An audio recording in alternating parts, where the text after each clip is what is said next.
오늘 저는 에베소서 1장 16절에서 19절 말씀을 가지고 지혜와 계시의 영을 사모하라, 이러한 제목으로 말씀을 나누겠습니다.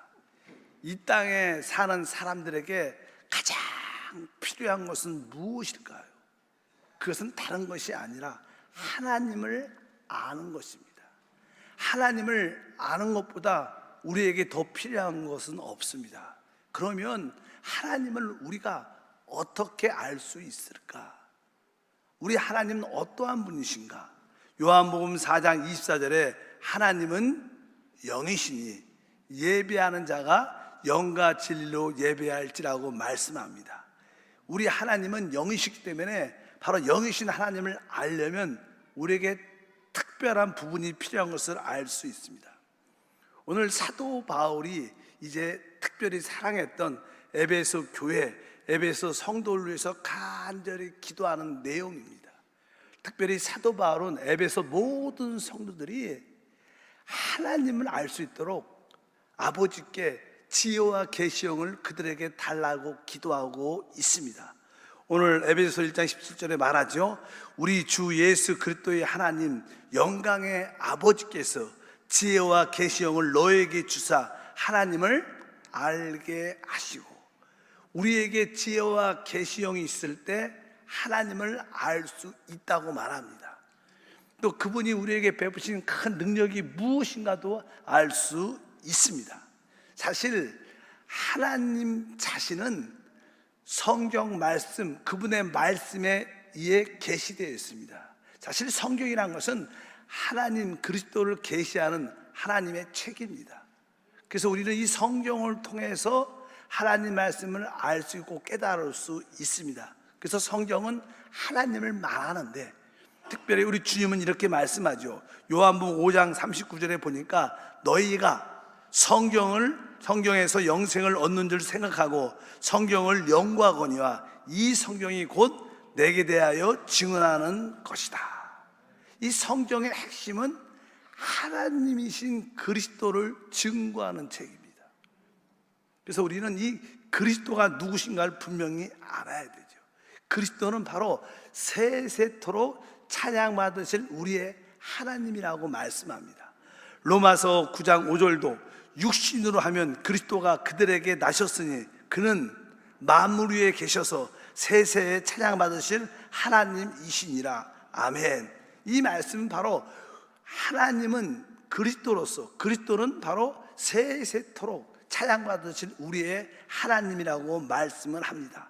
우리가 지혜와 계시형을 갖게 되면 바로 이 그리스도를 깨닫고 이 그리스도가 믿어지고 체험되는 간증과 축복이 함께할 것입니다. 오늘도 우리가 기도를 통해서 아버지께서 주시는 지혜와 계시형을 우리가 얻게 되면 우리는 적어도 세 가지에 대해서는 아주 분명해집니다. 그 첫 번째가 하나님에 대해서 분명해집니다. 지혜와 계시형을 얻으면 우리 사람의 참된 상태에 대해서 분명해집니다. 그리고 하나님이 우리에게 주신 구원자이신 그리스도에 대해서 우리가 분명해진다. 하나님에 대해서, 우리 사람의 참 상태에 대해서, 그리스도에 대해서 분명하면 우리의 삶에 놀라운 은혜와 축복이 함께할 줄 믿습니다. 그러면 이제 첫 번째 지혜와의 계시형은 하나님에 대해서 분명하게 알게 된다는 거예요. 많은 사람들이 하나님을 알고 싶은데, 하나님을 믿고 싶을 때 그런 질문을 하죠. 근데 그 하나님 믿어지지 않아. 하나님 이 우주를 창조했어 이렇게도 에이 설마 우주는 자연적으로 생긴 것이야 이렇게 믿지 않는 사람이 많습니다. 왜 그들에게는 그렇게 믿어지지 않을까요? 그들에게는 지혜와 계시형이 없기 때문에 그래요. 우리 아버지께서 우리에게 지혜와 계시형을 열어주셔야 그 아버지 하나님 믿어지는 줄 믿습니다. 창세기 1장 1절에 말합니다. 태초에 하나님이 천지를 창조하셨다.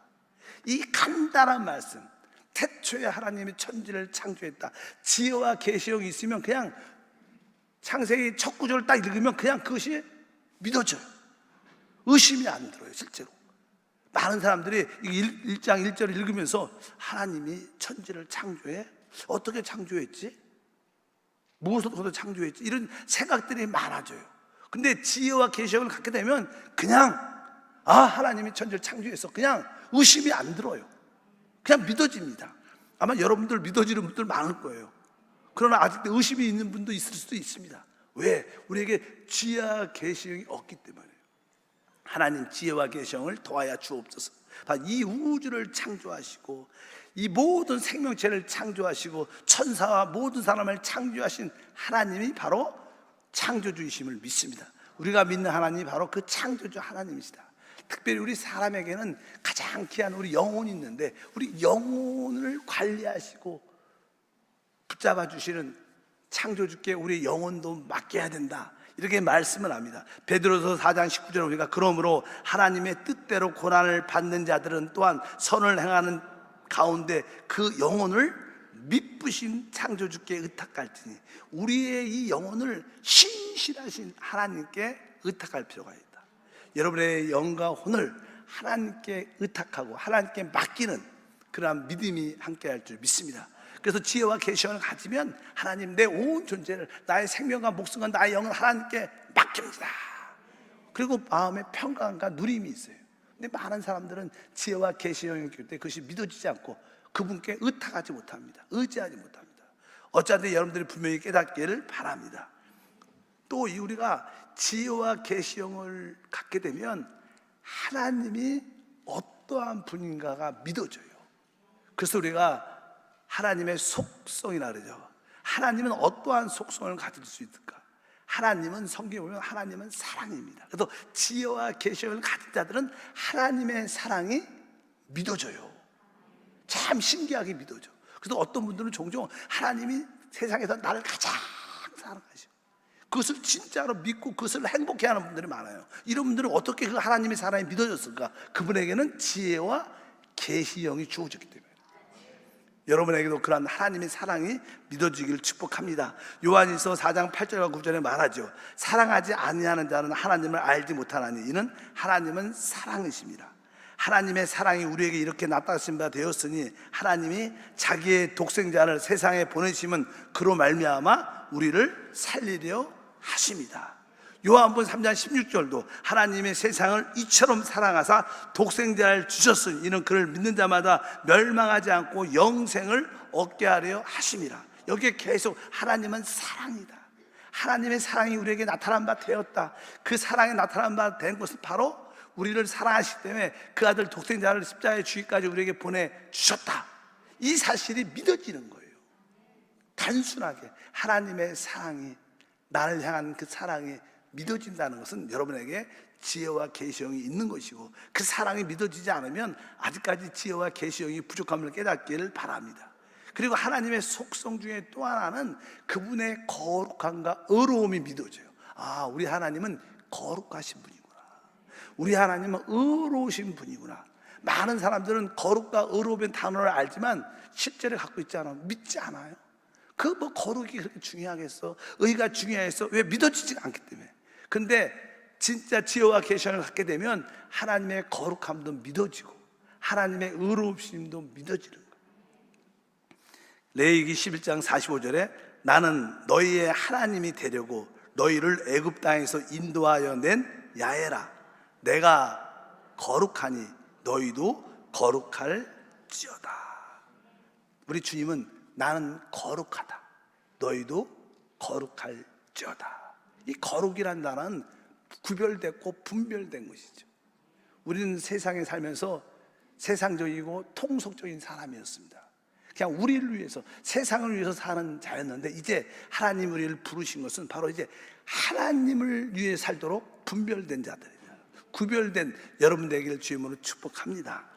데살로니가전서 4장 3절과 7절도 하나님의 뜻은 이것이니 너희의 거룩함이라. 하나님이 우리를 부르심은 부정하게 하심이 아니요 거룩하게 하십니다. 하나님의 뜻은 여러분들이 세상적으로 일반적인 사람과 통속적인 그런 모습에서 구별돼서 거룩하게 돼서 하나님을 위한 삶을 살기를 원하신다는 거예요. 하나님의 뜻은 바로 우리의 거룩함인 줄 믿습니다. 그뿐만 아니라 우리 하나님은 의로우시죠. 이 우주에 의로우신 분은 우리 하나님밖에 없습니다. 하나님 보좌의 기초가 의로 세워져 있어요. 성경은 이렇게 기록합니다. 시편 89편 14절에 의와 공의가 주의 보좌의 기초라. 의와 공의가 주의 보좌의 기초라. 이 세상에 모든 대통령이나 수상이고 왕들의 그 보좌는 의롭지 않죠. 공의하지 않습니다. 그래서 이 세상에 부패한 것입니다. 항상 정권이 바뀔 때마다 많은 어려움들을 겪는 거예요. 왜? 그 대통령의 보좌나 수상의 보좌나 왕의 보좌들이 의로 세워지지 않아요. 왜? 의는 우리 주 예수 그리스도밖에 없습니다. 오직 하나님은 의로우셔요. 그러니까 우리가 이 땅에서 의로움을 보려는 생각을 많이 갖지 말아야 돼요. 아무리 우리가 대통령과 유정자들이 의롭게 될수록 또 국민을 위해서 기도할 수 있도록 해도 그들은 그렇게 안 됩니다. 왜? 그들은 그런 사람들이 아닙니다. 타락한 사람들이지 하나님이 아닐 수밖에. 하나님의 의를 깨달아야 돼요. 여러분들이 하나님의 의와 거룩함을 깨닫게 주님의 축복합니다. 그리고 우리 하나님의 이 속성 중에 또 하나는 우리 하나님은 미쁘시고, 미쁘시다는 뜻은요 약속을 지키는 분, 신실하다는 뜻이에요. 우리 하나님은 신실하시다. 그분은 말씀하시면, 그분은 약속하시면 그 약속을 지키시는 분이에요. 끝까지 지켜. 우리는 많은 사람과 약속을 하지만 늘 힘들고 어렵고 또 많은 경우에 우리는 그 약속을 지키지 못합니다. 근데 우리 하나님은 미쁘십니다. 약속을 신실하게 지키는 분인 줄 믿습니다. 고린도후서 1장 18절, 데살로니가전서 5장 24절, 하나님은 미쁘시니라. 우리가 너에게 한 말은 예하고 아니라 함이 없노라. 너희를 부르신 이는 미쁘시니 또한 그가 또한 이루시리라. 그분은 미쁘시기 때문에 그분이 약속하시고 말씀하시면 그것을 필히 이루어 주시는 줄 믿습니다. 그래서 여러분들이 하나님의 약속의 말씀을 붙잡고 그분의 미쁘심을 믿으면 그분이 꼭 이루어 주십니다. 흔들리지 마시고 하나님의 속성의 미쁘심을 붙잡기를 축복합니다. 미쁘다는 뜻은 신실하다는 뜻도 갖고 있기 때문에 혹시 우리는 이 땅에 살면서 또 많은 죄를 짓죠. 그럴 때 우리가 우리의 죄를 하나님께 자백만 하면 그분은 신실하게 미쁘시게 우리의 죄를 용서하십니다. 요한 1서 1장 9절에 말하죠. 만일 우리가 우리 죄를 자백하는 그는 미쁘시고 의로우사, 이렇게 표현해요. 미쁘시고 의로우사. 우리가 자백만 하면 그분은 그 약속대로 우리를 용서하시고 우리를 의롭게 하신다는 뜻을 갖고 있어요. 여러분들이 하나님을 안다는 것은 그분의 미쁘심, 신실하심을 믿는 것인 줄 믿습니다. 그리고 우리 하나님의 속성 중에 또 하나는 그분은 우리에게 복을 주시는 분이에요. 참 멋진 분. 우리 하나님은 우리에게 복을 주셔요. 하나님이 첫사람 아담과 하와를 창조하고 뭐라고 말씀입니까? 바로 하나님의 형상과 모양대로 창조하시고 그들에게 복을 주시며 생육하고 번성하라. 근데 창조된 사람이 타락을 합니다. 그래서 하나님은 노아를 통해서 새로운 시대를 새롭게 열어요. 그래서 하나님께 노아와 그 가족에게도 생육하고 번성하면서 복을 주셨어요. 그때 새로운 세대를 연 노아와 그 자식의 후손들도 또 타락합니다. 그래서 하나님은 모든 사람이 다 타락했기 때문에 이제 그 타락한 사람 중에서 한 사람을 부르셔요. 그 사람이 아브라함입니다.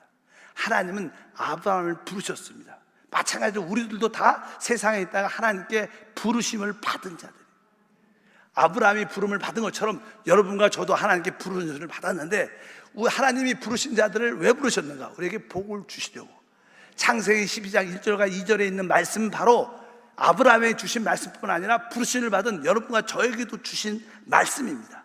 창세기 12장 1절과 2절 보니까 야훼께서 아브라함에 이르시되 너는 너의 고향과 친척과 아비집을 떠나 내가 내게 보여줄 땅으로 가라. 내가 너로 큰 민족을 이루고 내게 복을 주어 내 이름을 창대하게 하리니 너는 복이 될지라. 하나님은 부르심을 받은 아브라함에게 너는 복이 될지어다. 우리 하나님은 이렇게 복을 주신 하나님이십니다. 신약에서 이 복은 무엇일까요? 신약 시대의 최고의 복은 영생이죠. 영생, 영원한 생명, 다음 시대와 영원한 시대에서 최고의 누림을 갖는 것을 영생이라고 말씀합니다. 그래서 요한복음 3장 36절에 아들을 믿는 자에게는 영생이 있고 이렇게 말합니다. 아들을 믿는 자에게 영생이 있다. 신약의 최고의 축복은 영생인데 바로 우리 모두가 주 예수를 믿음으로 그 영생의 축복을, 복을 받은 줄 믿습니다. 그래서 우리는 복을 받은 자입니다. 뭐 환경적인 어려움이 있을지라도 우리는 영세의 복을 받았으니까 우리는 잘 될 수밖에 없습니다. 이런 하나님을 지혜와 계시형을 갖게 되면 믿어진다. 설명 안 해도 당연하게 믿어져. 하나님 나에게 복을 주셨어. 하나님은 미쁘신 분이야. 약속을 지키시는 분이야. 하나님은 거룩하고 의로우셔. 또 하나님은 사랑이셔. 이 모든 하나님의 속이 다 나를 위한 거야. 나의 축복을 위한 거야. 이것이 어떻게 믿어진다는 거예요. 무엇이 있어야지? 지혜와 계시형이 있을 때. 그래서 우리에게 필요한 건 무엇입니까? 하나님 지혜와 계시형을 주시옵소서. 하나님 우리 자녀에게도 최고의 축복입니다. 여러분들이 자녀를 위해서 기도할 때 하나님 우리 자녀들에게 지혜와 계시형을 주사 하나님을 알게 하소서. 이게 최고로 중요한 겁니다. 공부 좀 잘하고 좋은 좀 대학 가고 그렇게 썩 시간이 지나면 그렇게 썩 중요하지 않아요. 진짜 하나님을 아는 자가 축복이 있어요. 근데 지혜와 계시형을 통해서만이 하나님을 알기 때문에 참된 축복을 여러분 자녀에게 전하길 바랍니다. 그들이 지혜와 계시형을 갖도록 기도해 주길 바랍니다. 두 번째로 지혜와 계시형을 갖게 되면 사람의 참된 상태를 알게 돼요. 사람이 어떠한 상태 가운데 있는가? 원래 사람은 처음에 하나님이 창조할 때 하나님의 형상과 모양대로 창조돼서 그러하고 모든 권세를 주어 주권을 주셔서 모든 것을 다스리게 하셨죠. 우리 교회가 그래서 창세기에 있는 그 하나님의 창조의 목적에 부합하는 맛으로 표가 있는 거. 하나님의 형상과 주권을 회복하자. 이것이 하나님의 뜻입니다. 근데 사람은 놀랍게 창조됐지만 뱀의 미혹, 사단의 미혹을 받고 타락해서 하나님 말씀에 불순종하고 먹지 말라는 선악과를 받아들이면서 사람은 타락합니다. 여러분, 사람이 타락했다는 뜻은 여러 가지 의미가 있습니다. 첫 번째, 우리의 마음이 심히 부패하게 됐다는 뜻을 말씀합니다. 성경에 예레미야 17장 9절에 말씀합니다. 만물보다 거짓되고 심히 부패한 것은 마음이라 누가 능히 이를 알리오마는. 그러니까 진짜 지혜와 계시형을 가진 사람들은 내 마음을 그렇게 신뢰할 수 있지 않구나. 내 마음이 타락했고 심히 부패하구나. 이것을 인정을 하게 돼요. 보통 사람들은요, 자기만 깨끗해, 자기만 잘났어, 자기만 문제가 없어. 뭐 정치인들이 특별히 그래요. 무조건 당만 잘못된 거고 우리는 잘못된 게 없다. 우리는 맞다. 다 왜 그래요? 마음이 부패해서 그래요. 근데 지혜와 계시형을 진짜 갖게 되면 내 자신이 진짜 부패하구나. 내 마음이 진짜 심히 부패하고 심히 잘못됨을 분명히 인지하고 있다.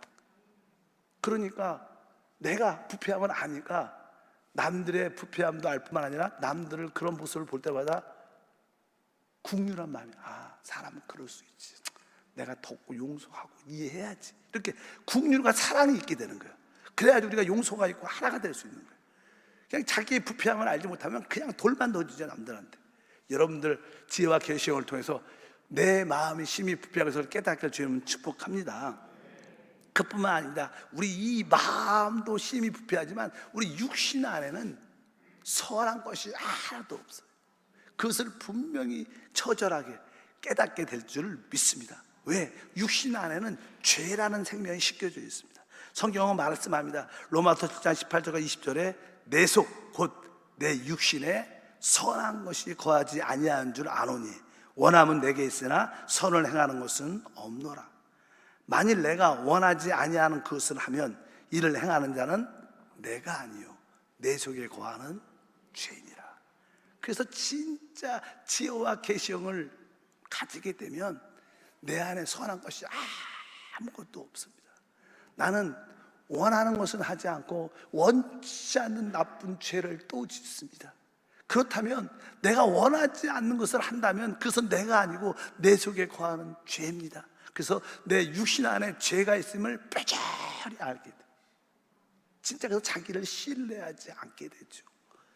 그래서 사람은 내가 진짜 타락한 육신으로 인해서 죄와 사망의 지배를 받고 있구나. 너무나 고통스럽다. 난 이런 내가 싫어. 나는 이런 내가 싫어. 이렇게 진짜 믿음 있는 사람은 그런 고백을 해요. 난 내 자신도 모르겠어. 왜 이렇게 죄를 짓는지, 이렇게 안 좋은 모습이 많은지 모르겠어. 그러면서 그는 이렇게 절규합니다. 로마서 7장 24절에 오라 나는 공고한 사람이로다.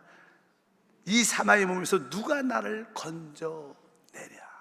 아주 나는 비참하고 진짜 안타까운 사람이다.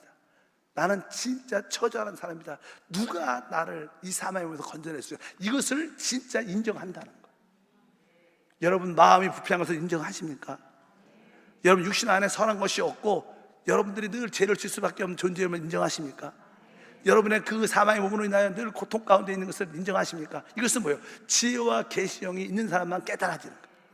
이것이 없으면요 그냥 아까 말한 것처럼 나만 잘못한 게 없고 다 틀리고 나만 맞고 이런 분들이 얼마나 많은지 불쌍한 것이죠. 어쩌든지 그래서 결국 지혜와 계시형을 받게 되면 우리는 이런 상태를 아니까 나는 아무것도 아니구나. 나는 아무것도 없어. 그리고 나는 아무것도 할 수 없어. 이것이 진짜 믿어져요.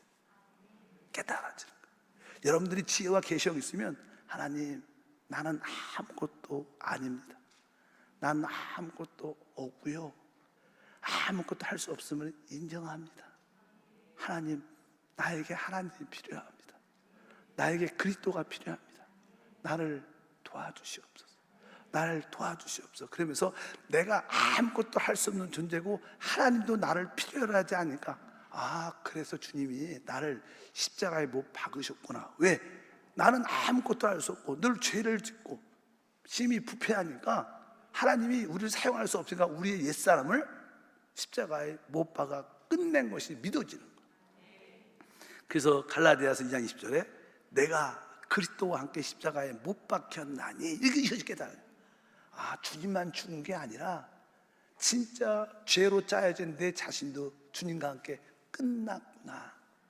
나는 내가 사는 게 아니라 내 안에 그리스도가 사는 것이구나. 이것이 지혜와 계시형이 있으면 믿어지는 거예요. 사실 대부분 사람들이 이걸 잘 못 믿죠. 믿고 싶어도 안 믿어져요. 왜? 지혜와 계시형이 없기 때문에. 여러분에게 거듭난 영이 있어야 되고 거듭난 영 안에서 생명의 역사를 체험하길 주님으로 축복합니다. 세 번째로 이제 우리가 내가 아무것도 아니고 아무것도 없고 아무것도 할 수 없음을 깨닫고 우리는 그 다음에 나에게 그리스도가 필요합니다. 나에게 구원자 메시아가 필요합니다. 이것이 깨달아지는 거예요. 그래서 하나님 나에게 그리스도가 필요합니다.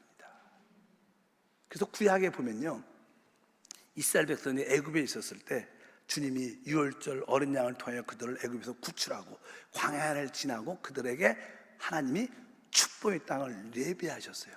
적각거리 흐르는 축복의 땅으로 그들을 인도하셨어요. 구약에서 이스라엘 백성들이 주신 축복의 땅은 팔레스타인 그 땅이었지만 신약에서 주님이 우리를 인도하는 축복의 땅은 그리스도예요. 그리스도가 나의 축복의 땅이구나. 이것이 믿어져요. 지혜와 계시형을 딱 가지면 하나님이 나에게 약속하신 축복의 땅이 바로 그리스도구나 믿으시길 바랍니다. 그리스도가 나의 축복의 땅이십니다. 한번 따라합니다. 이 축복의 땅 안에 다 있죠. 모든 것이 있어요. 바로 이 축복의 땅 그리스도 안에 거듭남이 있습니다. 또 그리스도 안에 참된 만족도 있고 그리스도 안에 모든 질병으로도 치유함도 있습니다. 그리스도 안에 모든 것을 행할 수 있는 능력도 있는 거예요. 또 그리스도 안에 모든 가난과 저주를 이기는 부유함도 있고 그리스도 안에 귀신과 악한 영을 이기는 능력도 있고 그리스도 안에 모든 죄 문제가 확실히 끝난 것이고 그리스도 안에 영적인 눈이 열리는 축복도 있고 그리스도 안에 사망을 이기는 권세도 있는 거예요. 왜? 그래서 우리 그리스도가 우리의 축복의 땀이 믿어지는 거예요. 내가 다른 거 붙잡을 것이 없구나. 나에게 필요한 것은 나의 축복의 땅 그리스도구나. 어떤 문제가 생겼을 때마다 다른 걸 구하는 게 아니라 그리스도를 붙잡는 거예요. 그리스도 앞에 나오는 겁니다. 그럴 때 우리는 모든 해답을 얻게 될 줄 믿습니다. 그러면 그 그리스도가 어디에 있느냐는 거예요. 우리의 문제의 해답은 그리스도인데 그리스도가 어디 있느냐? 성경에 보면 그리스도는 말씀이죠. 우리가 요한복음 1장 1절에 써 있습니다. 태초에 말씀이 계시니라. 이 말씀이 하나님과 함께 계셨으니 이 말씀은 곧 하나님이시다. 그리고 14절에 바로 이 말씀이 육신으로 오셨는데 그분이 우리 주 예수 그리스도십니다. 그러니까 우리 그리스도는 하나님 말씀 안에 계시는 거예요. 하나님이 말씀하셔서 성경에 기록도 해놨고 지금도 성령을 통해서 그분은 어떻게 해요? 말씀하셔요. 그러니까 우리가 이 하나님 말씀을 가져야 되는 거예요. 말씀을 가지면 그리스도를 갖는 것입니다. 그리고 이 말씀 안에는 어떠한 것이 들어있냐면 요한복음 6장 63절에 말씀하죠. 살리는 것은 영이요 육은 무익하니라. 내가 너에게 이른 말은 영과 생명이다. 주님이 말하는 이 말씀은 영과 생명이다. 그러니까 하나님 말씀 안에 영과 생명이 있다는 거예요. 성령과 생명의 역사가 있다는 거예요. 그러니까 우리 그리스도는 말씀 안에 계시고 이 말씀 안에는 영과 생명이 있기 때문에 우리가 이 말씀으로 충만해져야 돼요. 하나님 기록된 성경 말씀을 기도하면서 읽고 한 단어 읽을 때마다 아멘 아멘 아멘 하면서 이 말씀을 제대로 받아들여요. 그리고 여러분들이 이 말씀을 통해서 여러분들이 기도해야 될 줄 믿습니다. 그래서 그리스도는 말씀 안에 계시고 이 말씀 안에는 영과 생명이 있기 때문에 여러분들이 이 말씀을 진짜 영적인 양식과 호흡으로 받아들여야 돼요. 하나님 말씀을 기도로 아멘 하면서 읽고 읽으면서 기도하고 하나님 말씀을 들을 때마다 아멘 하면서 듣고 아멘 하면서 듣고 기도하면서 듣고 늘 여러분들이 그렇게 기도하면 이 말씀 안에서 그리스도를 체험하게 되면서 생명과 성령의 놀라운 축복을 우리가 누리게 될 줄 믿습니다. 하나님 말씀을 아멘 하면서 호흡하고 하나님 말씀을 아멘 하면서 여러분들이 마시기를 축복합니다. 그래서 그분은 말씀 안에 영과 생명을 우리 가운데 함께 하시는 분이다. 바로 이 그리스도가 이 놀라운 분인 것을 깨닫길 바랍니다. 근데 보통 우리가 그리스도를 믿는다, 그리스도에 대해서 말씀해요. 그리스도를 믿는다는 뜻은 무슨 뜻일까요? 믿는다는 뜻은 원래 의미는 그분이 십자가에서 죽으시고 부활하시고 이루신 일뿐만 아니라 그분이 죽으시고 부활하셔도 결국 뭐예요? 우리 안에 오시는 것을 믿는 거예요. 믿음은 영접하는 거예요. 그분이 우리 안에 오시고 우리가 그분 안에 있어서 그분과 우리가 연합, 한 영이 되는 게 믿음이에요. 요한복음에 정확하게 말씀합니다. 다 같이 1장 12절과 13절 고린도전서 6장 17절에 영접하는 자 곧 그 이름을 믿는 자들에게는 하나님의 자녀가 되는 권세를 주셨으니 이는 혈통으로나 육종으로나 사람의 뜻으로 나지 아니하고 오직 하나님께로부터 난 자들이니라. 주와 합한 자는 한 영이라. 그러니까 우리가 그리스도를 믿는다는 것은 내가 그리스도와 한 영, 그분이 내 안에, 내가 그분과 연합됐다, 내가 그분과 함께 한다, 이것이 믿음이죠. 여러분들이 이제 주 예수를 믿었기 때문에, 영접했기 때문에 그분이 우리 안에, 우리가 그분 안에 한 영으로 항상 함께 하십니다. 무엇을 해더라도 여러분 입술에 고백해 주님이 나와 함께 하신다. 그 우리가 두려움과 염려가 떠나가죠. 여러분들이 왜 걱정이 돼요? 그리스도를 느끼지 못해서, 믿지 못해서 두려워하는 거예요. 주님이 나와 함께 하는데 뭘 걱정하겠어요? 우리 어린 아이들이, 정말 초등학생, 더 어린 아이들은 엄마 손만 잡으면 모든 걸 할 수 있다고 믿어요. 왜? 엄마 있으면 됐지, 아빠 있으면 됐지. 우리들도 주님이 우리 영 안에서 한 영이 됐습니다. 그분이 내 안에, 내가 주님과 함께한다. 이것이 뭐예요? 믿음이죠. 이 믿음으로 여러분이 살면 바로 여러분들은 놀라운 축복을 누리게 되는데, 이것도 지혜와 계시형이 있을 때 믿어진다는 거예요. 그러니까 우리에게 최고의 필요는 무엇인가? 지혜와 계시형이에요. 하나님, 나에게 지혜와 계시형을 주시고 거듭난 영 안에서 주를 따라 섬기게 하옵소서. 또 여러분 자녀를 위해서 기도할 때 하나님, 우리 자녀들에게 거듭난 영 안에 지혜와 계시형을 주셔서 하나님을 알게 하시고 자기 상태를 사람의 상태를 정확하게 알게 하시고 바로 우리의 구원자이신 그리스도를 참으로 알고 누리게 하옵소서. 그럴 때 우리의 삶은 진짜 영혼이 잘 되고 범사가 잘 되고 강건하게 될 것을 확신합니다. 하나님 감사합니다. 다시 한번 우리에게 가장 필요한 것은 지혜와 계시형입니다. 지혜와 계시형을 사모하게 하시고 우리 자신뿐만 아니라 우리 모든 가족들이 다 지혜와 계시형을 얻음으로 말미암아 하나님도 알고 사람의 참된 상태도 알고 그리스도를 참으로 알아 참된 복을 누리게 하옵소서. 주 예수 이름으로 기도합니다. 아멘. 잠시 한번